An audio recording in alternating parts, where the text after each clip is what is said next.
In fact, 2024 has been a year ripe with examples of changing headlines, changing perspective. It's bad journalism on the front end that they're not getting their facts straight, and they're so eager to push out a breaking news headline to be the first one to say it.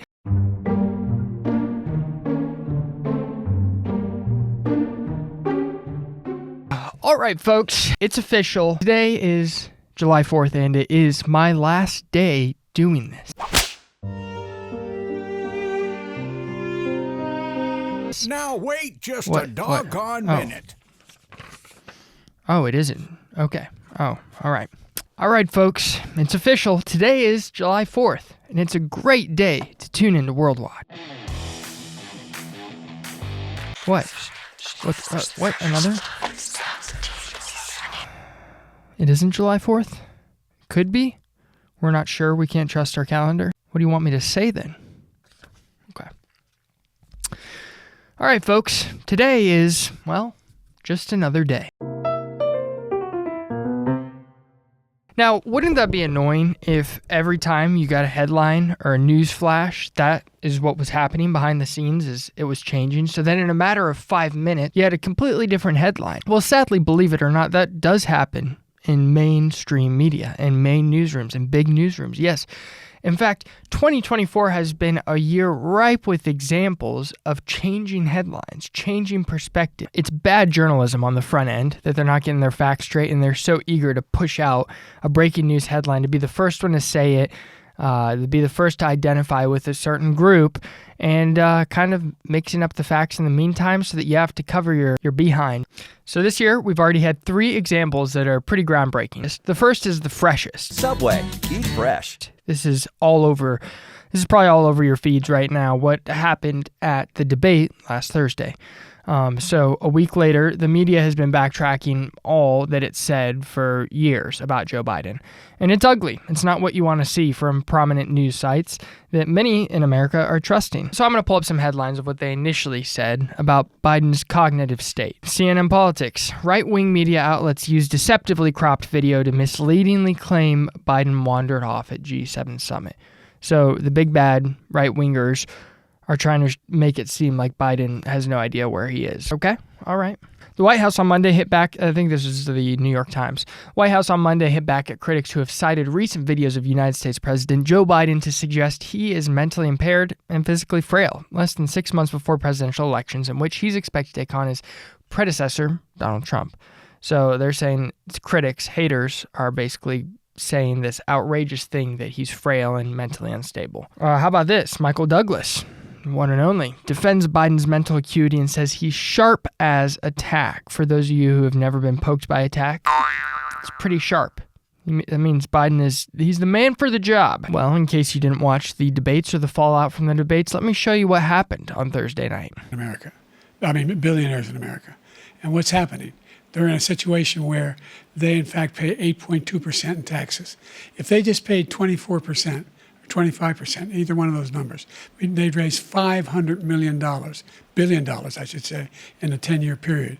We'd be able to wipe out his debt. We'd be able to help make sure that all those things we need to do, child care, elder care, making sure that we continue to strengthen our healthcare system, making sure that we're able to make every single solitary person eligible for what I've been able to do with the with the COVID.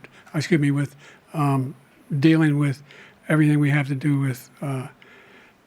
Look, if we finally beat Medicare, now you're in a situation where there are 40% fewer people coming across the border illegally. That's better than when he left office. And I'm going to continue to move until we get the total ban on the total initiative relative to what we're going to do with more border patrol. Okay, so sharp as a tack, Michael Douglas. Mental acuity is sharp. I don't know about that. Now, literally directly after the debate, they realized, oh my goodness, we can't cover this up. I mean, this has been going on for months, but we can't cover it up like we could before and cut the video. That was live for 50 million people, 50 million plus, everyone who saw it afterwards. There's no dodging that. So now we got to get out of here and not identify ourselves with him. The beloved New York Times, a fumbling performance and a panicking party. His shaky, halting debate performance has Democrats talking about replacing him on the ticket. Wow, he was sharp. Why would you replace someone who's sharp as a tack, who's definitely mentally stable? There's no reason to resign ourselves to Biden. Well, you came up with 30 different reasons to resign yourself to Biden just a month ago. That was painful. Van Jones himself, the CNN commentator, he reacts to Biden's debate performance. The Guardian, Joe Biden bombed during the debate, but who will ask him to step down? How Democrats could replace Biden as presidential candidate before November. I mean, they switched on a dime. This was so quick. They were all behind him. They thought he was the greatest thing. In fact, they were so focused on bad-mouthing his opponent that you'd think that's what they would focus on, but you couldn't ignore the elephant in the room. No pun intended. Hey, that was pretty good. It's a complete change of tone. These aren't people who have just flown under the radar, super nonpartisan. They've stuck by Biden through and through, and now, because it happened on live TV, unscripted, no notes, they can't make an excuse anymore. So they're backtracking. So there's an example number one of at least the tone of news changing. All right, the second one, you may have heard about this. Fauci testifying before the Senate on how COVID was dealt with and the origins of COVID. And let's backtrack. Let's go back in time to 2020. I know it's a dark time, but stick with me here. About what news outlets were saying about these genius guidelines, these really solid scientific guidelines. Social distancing may be our best weapon to fight the coronavirus. Social distancing is a privilege. In fact, this writer went on to write that COVID targets races, specific races, over others. We need social solidarity, not just social distancing. All right, let's take it another step. How do I get my neighbors to respect social distancing? I'm sure many of you watching experienced some very severe fallouts of relationships, familial or friendship, because of a disagreement as to whether or not you're going to stay 6 feet away from someone or wear a mask. Well, here's Fauci. 4 years later, it's all blown over. And the clip of him saying that those rules came out of nowhere, I can't find. I don't know if that was video. I know it's in transcripts elsewhere, and that's where people are quoting it from. This video here is him admitting, he's explaining what he means by it came out of nowhere. Is going to come up later is the issue of the 6 foot distance. And I made the statement that it just appeared, and that got taken at like, I don't know what's going on. It just appeared. It actually came from the CDC. The CDC was responsible for those kinds of guidelines for schools, not me. So when I said that it just appeared, it appeared. Was there any science behind it? What I meant by no science behind it is that there wasn't a controlled trial that said compare 6 foot with 3 feet with 10 feet. So there wasn't that scientific evaluation of it. What I believe the CDC used for their reason to say 6 feet is that studies years ago showed that when you're dealing with droplets, which at the time that the CDC made that recommendation, it was felt that the transmission was primarily through droplet, not aerosol, which is incorrect because we know now aerosol does play a role. That's the reason why they did it. It had little to do with me since I didn't make the recommendation, and my saying there was no science behind it means there was no clinical trial that proved that. Okay, so now he's admitting there was no clinical trial behind the masks and behind the 6 feet social distancing, and yet entire mandates were built off of this. Businesses were lost because of this. Families were destroyed because of this, because of something that just off a whim, I think, this probably, I don't know, this probably would help it, keeping people far away from each other. I mean, no duh, obviously, but to create mandates off of it, coming back and saying, yeah, there was no science behind it. Where are the apologies? Where is the rest of the media saying it wasn't our place to say you should be social distancing? Where's everyone that claimed that Anthony Fauci was genius. The CDC was the exact right people to trust in this instance. Mind you, this is also someone who said that you could get AIDS by standing too close to someone else with AIDS back in the 80s. Watch this. Starting to see, as we're seeing virtually as the months go by, other groups that can be involved, and seeing it in children is really quite disturbing. When you say other close contact, give me some examples. Well, for example, if the close contact of a child is a household contact, perhaps there will be a certain number of cases of individuals who are just living with and in close contact with someone with AIDS or at risk of AIDS, who does not necessarily have to have intimate sexual contact or share a needle, but just the ordinary close contact that one sees in. This is the guy we're trusting to make decisions for the entire nation, to advise our government. And now he's coming out and saying, well, there wasn't evidence, but let me push the blame onto the CDC. I mean, no one is willing to take the blame for this, and no one is willing to admit, hey, we were wrong. Here's the third one. In my opinion, the worst of the three, because of the ramifications of it, especially immediately. And that is on certain media outlets' coverage of the war over in Gaza between Israel and Palestine, really between Israel and Hamas.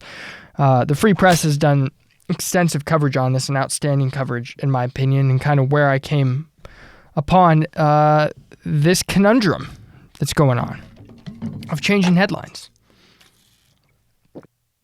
So there was a strike on a Gaza hospital. This was back in October of last year, where the New York Times broke a story saying Israeli strike kills hundreds in hospital, Palestinians say. And they sent it out as a breaking news notification. It was a push notification. That's what everyone saw. They saw that Israel was doing this inhumane act, striking innocent people in a hospital. Who did they get that information from? Hamas, a terrorist group, a terrorist organization. Well, Israel authorities then debunked that. They denied responsibility. They then affirmed that there were no Israeli aircraft even in the area during the explosion. So they go in and change it to at least 500 dead in strike on Gaza hospital, Palestinians say. So they take out the attribution to Israel, still leave a strike on there, and it's like, who else would be striking? So it's still kind of inferring that that's Israel. And then finally change it to at least 500 dead in blast at Gaza hospital, Palestinians say. So there you have it. Over a few hours, you get three different headlines with three very, very different meanings and different ramifications. And honestly, do you think that people are going to remember the third or second headline? Or the first one, the one that came up on a push notification? They're not going to pay attention to revisions. They're going to see the push notification. So as far as everyone else is concerned that gets New York Times push notifications, Israel is this horrible, evil group killing people in a hospital. That's not true. That's what Hamas was projecting onto Israel. So that's what happens when you allow a terrorist group to dictate the information you receive. What did the New York Times do? They did issue an apology right here. The Times' initial account attributed the claim of Israeli responsibility. They go on to say they relied too heavily on claims by Hamas. So they admitted fault there. Good, thankfully. But even after clearing it up, many didn't read that follow-up, like I said. They didn't see the changed headline. People were left with the impression that this was all Israel's fault, all because of a race to be first, to be the first one to break the story, and you got your facts wrong. And really, I don't know if it's so much as a race to be the first to break the story or to mark yourself in the camp of pro-Palestine, to conform to the norm. That's kind of the main point I want to make, is that all of these outlets have a constituency they report for. For example, CNN, MSNBC, their constituency is left-leaning liberal. That's news to me. Consumers. Fox is right-leaning, conservative. What? That's not news to you, probably. But remember, they want to make their audience happy. Now, another thing to keep in mind, a study that came out of Syracuse last year showed that only 3% of journalists in media are Republican, while 36.4% are Democrats. And you're probably asking, what about the rest? The rest identify as independent. I really think independent probably leans more liberal, but if we're fair and generous here, let's split independent 50-50, okay? So you've got about 60% left. We'll go 30 to Republicans, 30% to the Democrats. That still leaves Republicans at about 33% of the media and Democrats at almost 70% of the media coverage. So the main question I have is, if you switch up a headline, if you switch up your tone and say that Biden is no longer the man for the job, What's your motive in it? Is it for the people? Are you reporting that story for the people to protect them and to guide them in the right decision? Or is there a greater motive in this? If you're watching, I'm curious what you think. So go ahead and throw your thoughts in the comments, good, bad, ugly, whatever you have for me, and let me know. I want to get you guys thinking. Thanks for watching. Oh, and don't forget, like and subscribe. Not in that order. Well, you could in that order. You could subscribe first and then like. Or you could just like, or just subscribe. I'll really take either at this point.